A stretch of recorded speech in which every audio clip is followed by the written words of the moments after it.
I'm not a man easily shaken. 48 years on this earth will teach you to bury feelings under layers of duty, responsibility, and just enough caffeine to carry you through another workday. I've raised my son mostly on my own since his mother passed nearly a decade ago. Daniel's 20 now, in college, and visits on long weekends or holidays when he can. When he comes home, he usually brings 1 or 2 friends with him. They're good boys, loud, hungry, always with shoes on the rug no matter how many times I ask. But they remind me of youth in the best and worst ways. Carefree, restless, unaware of how fast time can take from you. One of them, though, he's different. Noah. The name alone brings a quiet thud to my chest that I wish I could ignore. He's polite, always the one to clear the dishes, always the one who offers to help me fix things around the house even when the others are too busy watching football or playing games. His hair's always slightly tousled, like he just stepped out of sleep or some sunlit daydream. And his smile, it's the kind that lingers too long. Or maybe it's my own gaze that lingers. That's where the problem begins. Because I've caught myself noticing the way his sleeves stretch over his forearms when he lifts a box. The way he laughs with his head tilted slightly back, unguarded, like he hasn't yet learned how cruel the world can be. The way he looks at me, not disrespectfully, not obviously, but long enough for something unspoken to pass between us. I tell myself it's nothing, that I'm imagining it, that even if it were something, it couldn't be. He's my son's friend. He's at least 20 years younger. And I'm the man who pays the mortgage and wakes up with backaches. Still, there are moments that test me. Like when Daniel had gone out for the evening and Noah stayed behind. Said he wasn't feeling well. We ended up in the kitchen, just the two of us. I made tea. He sat on the counter, barefoot, loose gray sweatpants, a white shirt. He talked about books he was reading. Philosophy of all things. I nodded along, but I wasn't hearing half of it. My eyes were on the curve of his jaw, the way he tucked a strand of hair behind his ear when he spoke. "Do you ever read for fun, Mr. Carter?" he asked. His voice was gentle, almost teasing. "Not as much as I used to," I replied, clearing my throat and looking away. "Shame," he said. "I think you'd like Camus. You seem like someone who feels things deeply but pretends not to." That one sentence stuck with me for days. Felt things deeply. Pretends not to.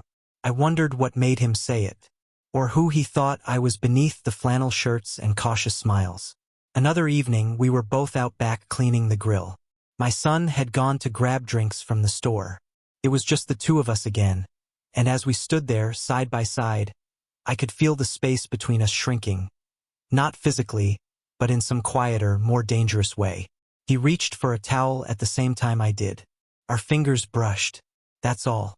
Just a brush. But he didn't pull away immediately. Neither did I. When I finally looked at him, he wasn't smiling. His eyes searched mine, quiet and unreadable. Then Daniel's car pulled into the driveway and the spell was broken. Later that night, I stayed up longer than I should have. Sat on the edge of my bed with the lights off, staring at nothing. Angry at myself. It's not just wrong, it's impossible. I tell myself that again and again. But every time Noah walks past me barefoot, or leaves his towel drying on the banister, or thanks me with that low, genuine voice, I feel something stir, something unwelcome, something dangerous. And yet, I don't ask Daniel to stop bringing him over. I don't ask Noah to stay away. I just pretend I'm above it all, that I'm just being polite, hospitable. And Noah? He just keeps looking at me with that same quiet, unspoken question. And I keep pretending I don't see it. I started changing my routines. If I heard Noah's voice drifting down the hallway, I'd retreat to the garage. If the boys were out back grilling burgers, I stayed inside and found chores that didn't need doing. It was childish, maybe even obvious, but it felt safer than letting myself sit too long in the gravity of his presence. I told myself it was about boundaries, about propriety, about being a father. But really, it was fear. Fear that, if I let him keep looking at me like that, I might start looking back. Worse, I already had. One morning, I came downstairs early. The house was still quiet. I thought I'd get my coffee in peace before anyone stirred. But there he was, already at the table, legs folded up beneath him like a boy, reading from a thick paperback with his glasses slipping down his nose. "Morning," he said without looking up. "Didn't expect anyone else awake," I muttered, heading for the pot. "I couldn't sleep. You make strong coffee, Mr. Carter. Think it's the only thing keeping me alive this weekend."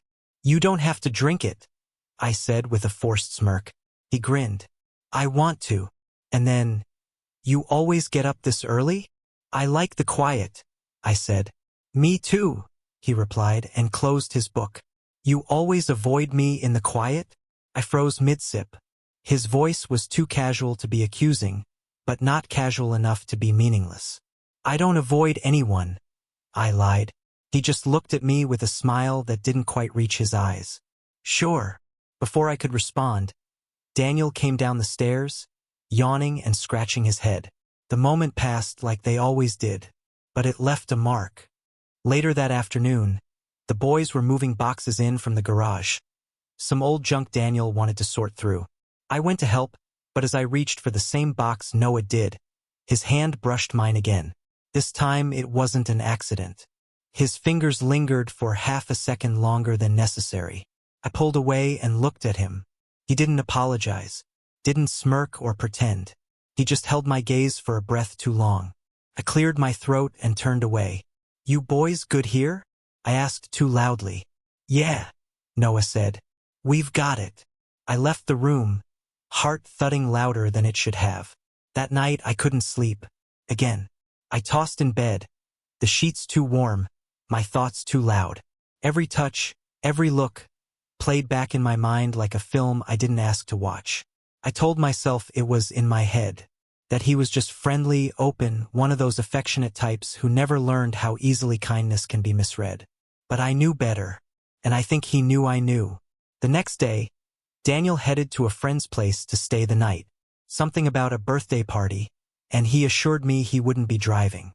I assumed Noah would go with him, but as I closed up the house that evening, I saw him still there, barefoot again, curled up on the living room couch with that same paperback in hand. "You're not going with him?" I asked from the hallway, pretending I wasn't surprised. He shook his head. "Didn't feel like it. Too many people I don't know." I hesitated, then nodded. "Suit yourself. I'm heading to bed." "Wait," he said gently. "Can I ask you something?" I turned slowly. "What's that?" He sat up straighter, his voice quieter now. "Why do you act like I've done something wrong?" That stopped me. "I don't," I said, too quickly.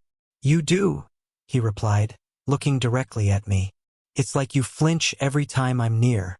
Did I cross some line I didn't know about?" "No," I said again. "You haven't." But he didn't stop.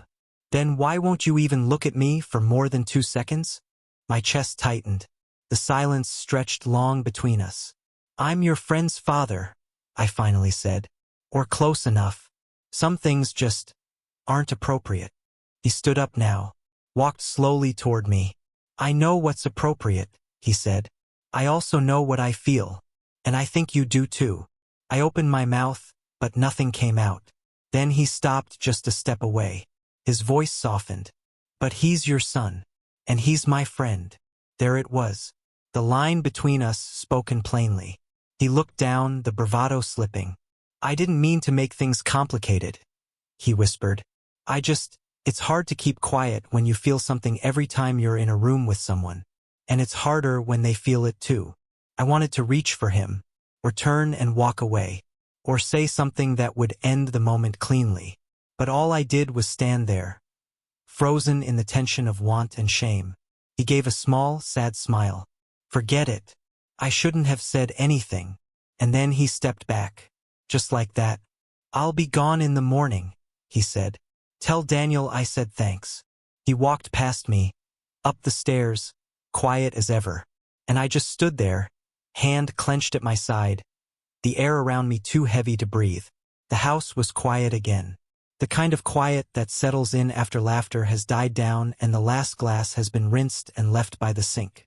Daniel had a few college friends over that evening for a casual dinner. Nothing wild. They brought drinks, talked loud, made a mess. I stayed out of the way, hovered in the kitchen, played the role of the aging dad who knew when to excuse himself. By 10:30, they were all gone. Daniel headed to bed early, claiming a headache. I didn't ask questions. I was halfway through wiping down the counter when I realized I wasn't alone. Noah was still there. Not in the kitchen, not in the guest room. I found him in the den, sitting cross-legged on the carpet in front of the darkened fireplace, staring into nothing. He didn't flinch when I stepped in. "You're still up," I said quietly. He looked up at me. His eyes were calm, unreadable. "Couldn't sleep. You heading to bed?" "In a minute." I nodded and hesitated near the doorway, unsure if I should leave him alone. But something in his stillness made me linger. The TV was off. The lights were dim. There was no music, no book, nothing in his hands. Just silence. I crossed the room and sat on the arm of the couch nearby. He didn't move. For a moment, neither of us spoke. The silence stretched long. Waited. Then he broke it. "You ever feel like your whole chest is full of something you're not allowed to say?" The words came out low and steady, like he wasn't asking me so much as confessing it aloud. I didn't answer. I wasn't sure I could. Noah leaned back slightly, resting his arms behind him. "I've been trying to sleep for hours, but it's like it keeps circling in my head. Like this thing is louder in silence than it is when people are around." I kept my eyes on the carpet. My heart had already started beating faster. He exhaled softly. "You know, I didn't mean to fall for you." My stomach twisted. The air seemed to vanish from the room. He wasn't looking at me when he said it. He stared ahead like the confession wasn't meant to reach me. Like saying it aloud gave him power, regardless of what I did with it. "I tried not to," he said. "I really did." I stayed frozen, every muscle in my body locked between flight and surrender. He laughed once, quiet, bitter. "It's stupid, I know. It's wrong." I kept telling myself that, over and over. "I mean, he paused. "You're my best friend's dad." "Practically," I muttered. My voice felt hoarse. He turned toward me now. "But I couldn't help it. Every time you opened the door, or sat at the table with your coffee and that tired look in your eyes, I felt it." I shook my head slowly. "You don't know what you're doing." "I do," he said. "I know exactly what I'm doing. I just didn't know if you felt it too." His voice broke slightly on the last word. I closed my eyes.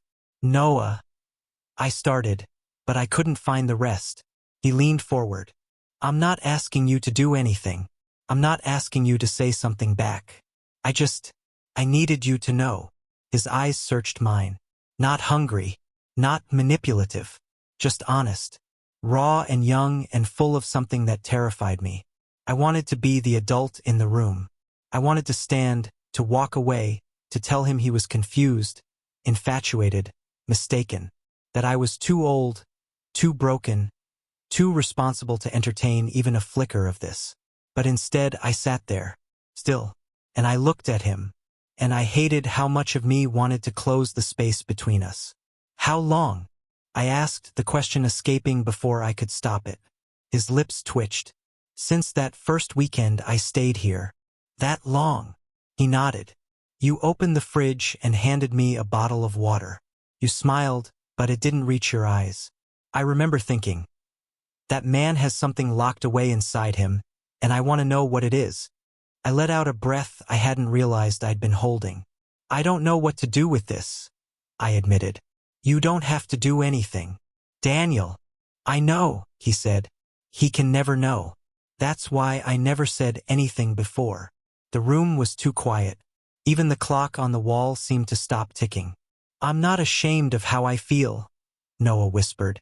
"But I'd never do anything to hurt you. Or him." I believed him. God help me, I believed every word. And that made it worse. Because if he'd been reckless, careless, selfish, it would be easy to dismiss. But he wasn't. He was careful, kind, heartfelt. And I was the one torn in half. He stood up slowly. "I should go to bed."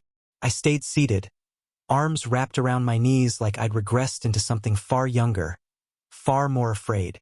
Noah walked past me toward the stairs. At the bottom step, he paused and turned. I just wanted you to know the truth, he said gently. Whatever you do with it, that's yours. Then he disappeared up the staircase, his footsteps soft against the carpeted wood. I sat in the quiet, surrounded by shadows and the smell of extinguished candles. My heart hadn't stopped racing. The words echoed, I didn't mean to fall for you. And the worst part? Some small part of me whispered, I didn't mean to fall either. I lay on my back, staring at the ceiling. The glow of the hallway light seeped through the crack under my bedroom door, soft and golden like the last warmth of a dying fire. Outside, the wind whispered through the trees. Inside, silence pressed down on my chest, heavy with everything I hadn't said and everything I just heard. I hadn't moved since Noah walked upstairs. His words still hung in the air like smoke I couldn't wave away. Whatever you do with it, that's yours. I wanted it to be simple. I wanted to convince myself that age made me immune to this kind of longing. But there I was, breathing faster than I should, my palms damp, my heart thudding like I was 16 again and someone had touched me for the first time. I should have locked the door, not because I feared him, but because I didn't trust myself anymore. Then I heard it, the lightest knock. Not even a knock, really, just fingers brushing the wood. I didn't speak. I didn't move. A moment passed. Then the door creaked open, and he stepped inside. Noah, barefoot, quiet, soft-eyed. He wore an oversized black shirt that clung to his frame, and nothing else I could see. His hair was damp at the tips, like he'd just showered but hadn't dried it properly. He didn't say a word, just shut the door gently behind him. Click. My breath caught. He took a few slow steps toward the bed. I sat up slightly, but my voice caught in my throat. Noah, I started. I know, he whispered. You don't have to say anything. He came to the edge of the bed. Close, too close, and yet not enough. I told myself I'd forget it, he said, that I could move on if I just gave it time. But I can't. Every time I try to walk away from this, I come back to the same place. He paused. To you. My mouth was dry. I didn't know where to look. His face, his hands, his bare legs. All of it was too much and yet not enough. This isn't just a crush, he said quietly. And it's not about your son. This has nothing to do with anyone else but us. He knelt on the bed now, slowly, like he was asking permission with every movement. I didn't stop him. Do you want me to go? He asked, voice barely above a breath. I closed my eyes. The answer should have been yes. It should have been. But when I opened them again, I saw him there. So open, so honest, so close. And I couldn't lie to him anymore. No, I whispered. That one word undid everything. The fear, the resistance, the boundary I had clung to like a crutch. Noah moved closer, his knees folding beside me. He sat back on his heels, studying my face like he was memorizing it. I'm not trying to make you feel young, he said. I'm not trying to escape anything. I'm here because I want you, just as you are. My throat tightened. No one had spoken to me like that in years, maybe ever. Slowly, he lifted the hem of his shirt. Not rushed, not seductive, just honest. He pulled it over his head and let it fall behind him. And then he waited. His body wasn't perfect. Too many social media filters had ruined that word. But it was real, warm, breathing, and every inch of it was asking me something wordless. To be seen, to be held, to be wanted in return. I reached for him with hesitant hands. My fingers touched his arm, then his shoulder, and finally the side of his face. He leaned into it like he'd been starving for that single act of affection. He climbed into the bed beside me. Not forcefully, not carelessly. Just there. We lay facing each other in the quiet. No rush, no pressure. Only breath and skin and all the space between us closing gently. When I touched his cheek again, he kissed the inside of my palm. When I leaned forward, he met me halfway. His lips were soft, steady. Not hungry, not desperate, just certain.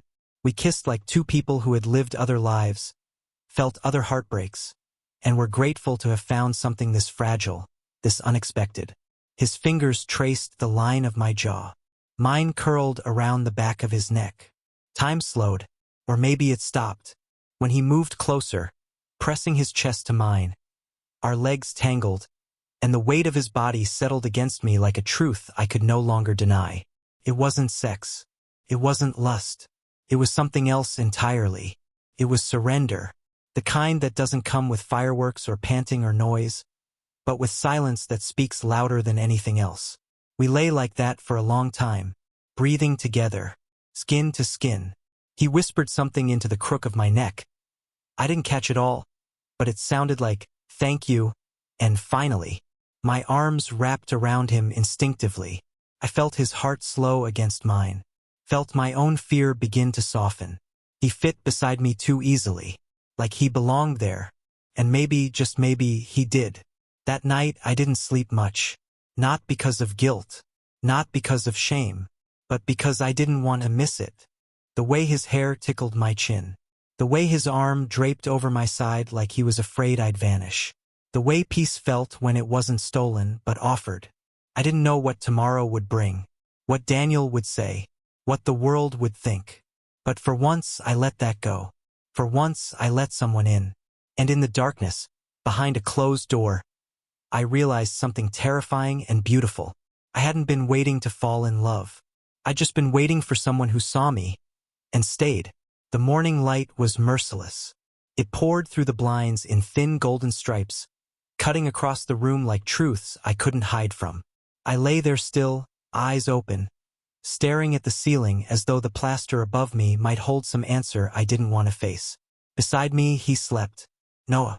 His breathing was steady, slow. His arm draped across my stomach as though claiming me even in sleep. For a moment, I let myself feel it.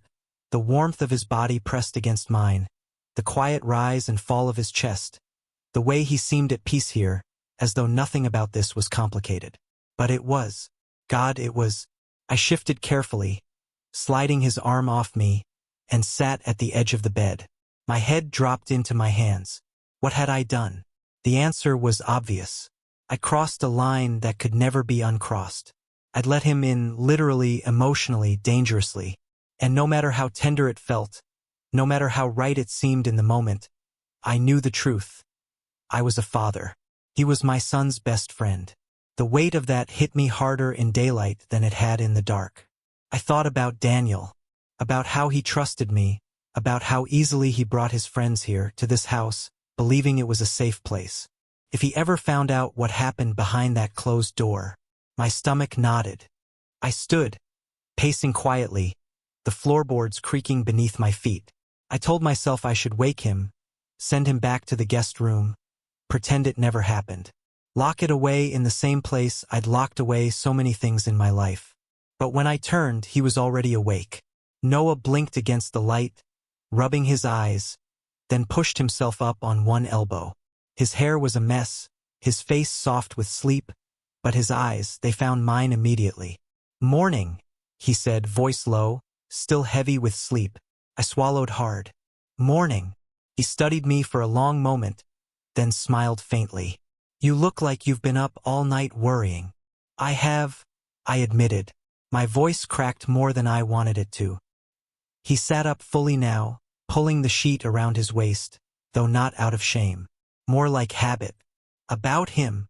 "Of course about him," I snapped, then softened my tone. "Daniel, he trusts me. If he knew." "He doesn't have to know," Noah said quickly. "That's not the point," I muttered.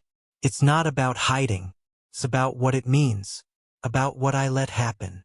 "You didn't let anything happen," he said gently. "You wanted it to. I saw it in you long before last night." I turned away, heat rising in my chest. Not just guilt, but anger at myself for being so transparent. Noah stood then, letting the sheet fall, unconcerned with modesty, unconcerned with anything but closing the space between us. He reached for me, placed a hand on my arm. "Look at me," he said softly. I did. He wasn't ashamed. Not even a little. His eyes were steady, clear, unflinching. "I'm not sorry," he said. "Not for a second. I've wanted this for a long time, and finally being here with you, It feels right. More right than anything else I've done in my life. I shook my head, trying to hold on to the guilt, but his words slipped into the cracks anyway. You don't understand, I whispered. I do, he replied. I understand it's messy. I understand it's complicated. But I also understand that what I feel for you isn't wrong. It's real. And I won't be ashamed of it. The certainty in his voice was a sharp contrast to the storm inside me. I envied it. Part of me wanted to borrow that confidence, to wrap it around myself like armor. Instead, I let out a long, shaky breath. I haven't felt this alive in years. His hand squeezed my arm. Then don't push it away. I closed my eyes, letting the admission settle. He was right. For all the guilt that churned in me, for all the voices screaming that this was forbidden, there was another truth I couldn't deny. I felt awake again, seen, desired, alive. Noah leaned closer, his forehead resting against mine. We don't have to figure everything out today, he murmured. We don't have to tell anyone. We just get to be here, together. Isn't that enough for now? I wanted to believe him. For a moment, I did. We stood there in the pale morning light, two souls clinging to each other, trying to make sense of something that refused to fit into neat categories. My heart ached with both fear and gratitude. I kissed his forehead, lingering longer than I should. You deserve better than secrecy. Better than pretending I don't feel this? He countered. No, I deserve exactly this. You. I had no answer, only silence. We spent the rest of the morning in quiet, him in the kitchen making coffee like it was his home, me watching with a strange mixture of dread and wonder. When Daniel finally came down, yawning, rubbing his eyes, everything shifted back into place on the surface. He didn't notice a thing, but beneath it all, I knew nothing would ever be the same. The days that followed felt like walking a tightrope with no end in sight. On the surface, everything was normal. Daniel was back at school, texting occasionally, too caught up in exams and late-night study sessions to notice any shift back home. Noah lingered an extra few days, claiming he needed quiet to finish a research paper. I didn't question it, but behind closed doors we weren't the same. He touched my arm in the kitchen when no one was watching, sat closer than he used to on the couch, legs brushing, shared soft looks that said more than words ever could. And at night, when the house settled and the world went quiet, he came to me, not always for touch, sometimes just to hold, sometimes just to talk. And still, every morning, I woke up with that gnawing voice in my head, the one that said, "You're too old for this, too responsible, too afraid." I told myself I was protecting him, protecting Daniel, protecting the life I'd worked so hard to build. But the more I tried to believe that, the more I realized it wasn't protection I was clinging to, it was shame. Shame for wanting something forbidden. Shame for breaking the mold I thought I was supposed to fit into. Shame for needing someone again. One evening, I stood out back, hands in my pockets, watching the sky darken over the trees. The air smelled like pine and old leaves. Noah joined me quietly, standing just behind my shoulder. "You're slipping away again," he said. I didn't respond. He moved beside me, folding his arms. "You get like this when you're about to talk yourself out of something." "Out of what?" I asked, though I already knew. "This. Us." I sighed. "Noah, I'm not stupid," he said softly but firmly. "I know this isn't simple. I know I'm younger. I know who I am to your son. But I also know you feel what I feel. And pretending otherwise is hurting both of us." I looked at him then, really looked. His jaw was tight, but his eyes were steady. He wasn't accusing me. He wasn't begging. He was just standing in his truth. "I don't want to be a secret," he said. "Not because I need the world to know, but because I want you to look at me in the daylight the same way you do at night." His words hit like a weight to the chest. "I don't know how to do this," I admitted.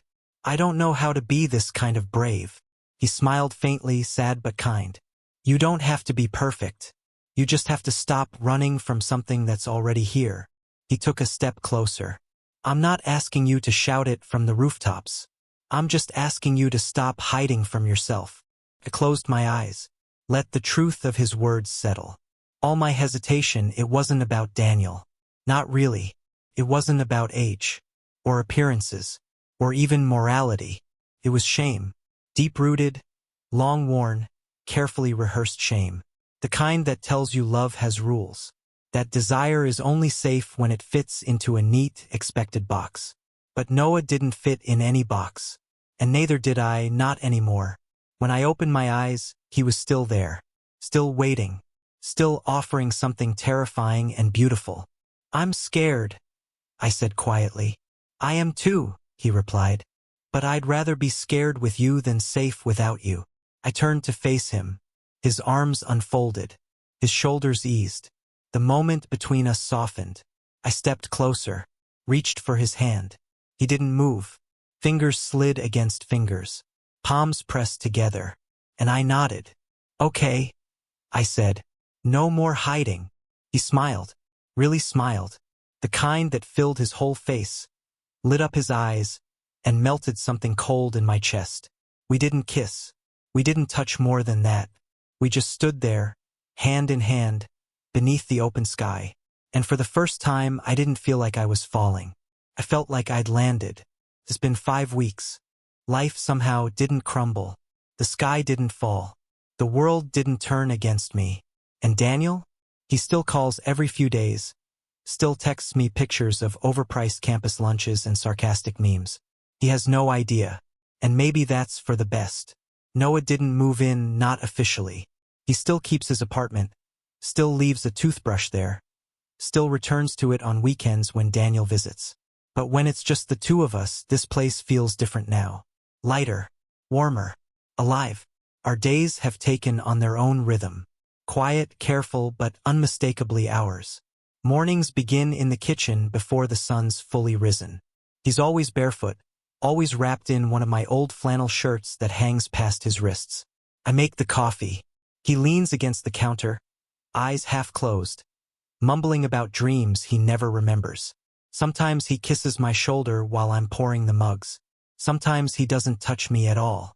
But the stillness between us is never empty. It's full of understanding, of belonging. He leaves before Daniel's classes let out. I tidy the house before it gets dark. We text less than we want to, but enough to feel tethered. It's a strange kind of love. A quiet one. One built in the cracks between what's allowed and what's true. And yet, somehow it's the most honest thing I've ever known. At first, I kept waiting for the guilt to come back. For the weight to crash down on my chest again like it did that first morning. But it hasn't. Not in the same way. Oh, the fear is still there. It lingers in the background like an old song I can't quite forget. But it doesn't drown me anymore.